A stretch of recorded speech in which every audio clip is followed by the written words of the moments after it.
Përshëndetje, sot do të bëjmë ushtrime praktike për fjalitë e përbëra me nënrenditje shkakore.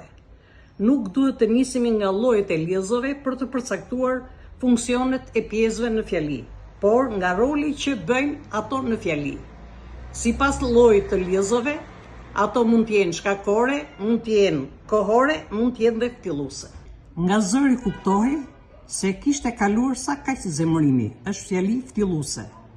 Ai fjeti me njëherë se ishte lodhur, shkakore. Si nuk po vinte njëri, e mbylli dyqanin, shkakore. Si hëngrën dark, ushtri për të fjetur, kohore.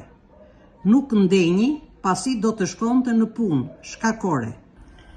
Pasi pyeti disa fëmijë, u nis për në shtëpinë e mikut të tij, kohore. Në të gjitha rastet e më poshtme, pjesa e nënrenditur shkakore luan rolin e një rrethanori shkaku. 1. Meqense se ishte dimër, ne bimim herët në shtrat. Pjesa e nënrenditur është vendosur para kryesores dhe lidhet me liezën meqense, që është shkakore dhe ndahet me presje nga prapa.